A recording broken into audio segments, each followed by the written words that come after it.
So this morning we're in Georgetown on 29th Street.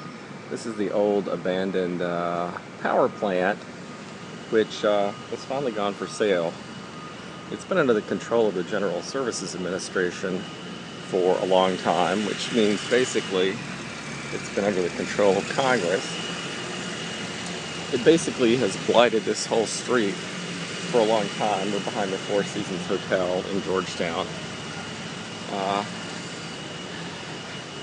It's made one side of the street dead forever. Now that may have actually meant that there were a few more parking spaces than there otherwise would have been. DC has never been very good about providing parking or allowing people to build parking garages or doing anything to help people who are parking in DC. And frankly, because they didn't want to, because they wanted to collect traffic tickets and fines and parking fines from people. But here's what's funny about this block. As the famous libertarian decentralist economist, urban economist Jane Jacobs wrote in her book, The Life and Death of Great American Cities, one of the things that's bad for cities is to have abandoned buildings and also just huge buildings with no variety, no mom and pop stores, huge buildings and offices that are either abandoned or closed or not used after dark. And one of the problems is it means there are no eyes on the street, so there's more crime because everybody's afraid to walk there because there's nobody to see anything that might be happening. Now, of course, the government has its own solution for that now, which is they'd like to put spy cameras everywhere and spy on you and ticket you if you forget to put a seat belt around your dog when you're driving with him, and all kinds of things. But whether they can be counted on to actually use that to reduce crime, I don't know. I think they're more interested in getting in your wallet, frankly, and committing a crime themselves. As Jack Evans told WMAL recently, give DC a dime and it will spend $1. Anyway, so we have all kinds of things like this in DC. People who've been here for a decade or two will actually remember the huge piece of land, many blocks, between 11th and W and 13th and U that was just behind a chain link fence forever. Now it's beautiful townhomes for yuppies.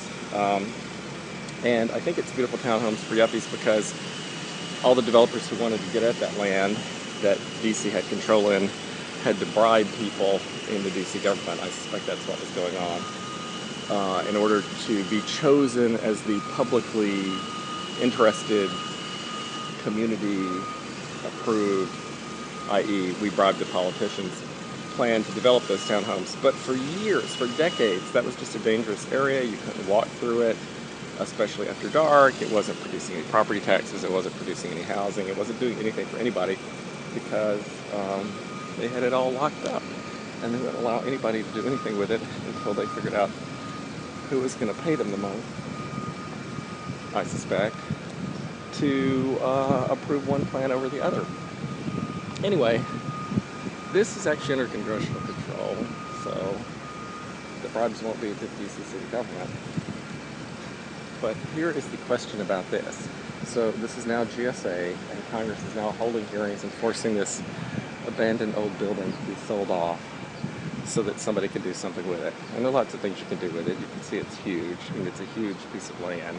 It's behind this fence, so you can't see it, but it's basically almost the entire block on one side.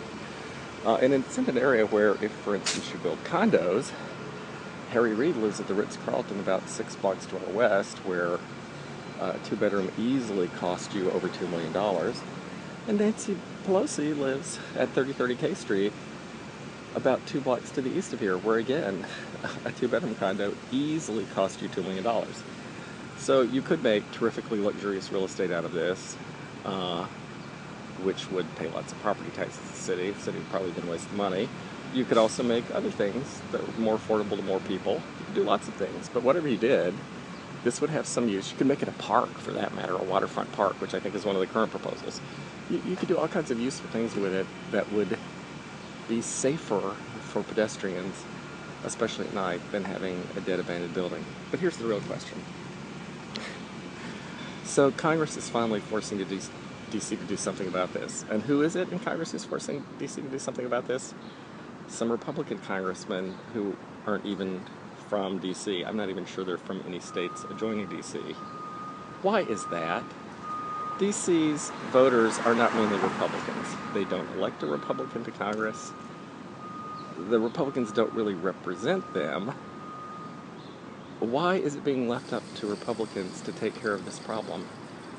Why didn't anyone from the party that is in the majority in D.C. do anything about it? Why didn't Eleanor Holmes Norton, who is the delegate to Congress, do anything about it? Why have they totally neglected this problem, and it's being left up to people who don't have any connection to D.C. and don't represent D.C. and, may not do it in a way that actually most people in D.C. would like? Why is it being left up to them? And I'm not blaming them. I'm asking, why didn't Eleanor Holmes Norton or the D.C. political class or the Democratic Party do anything about it? Why? And this isn't the first time. Just off easily nearby, the whole situation at 13th and U, where something was abandoned and deteriorating for years, has since been auctioned off, turned into townhouses, but that went on, and it goes on all around the city. Why? What has she done for you lately?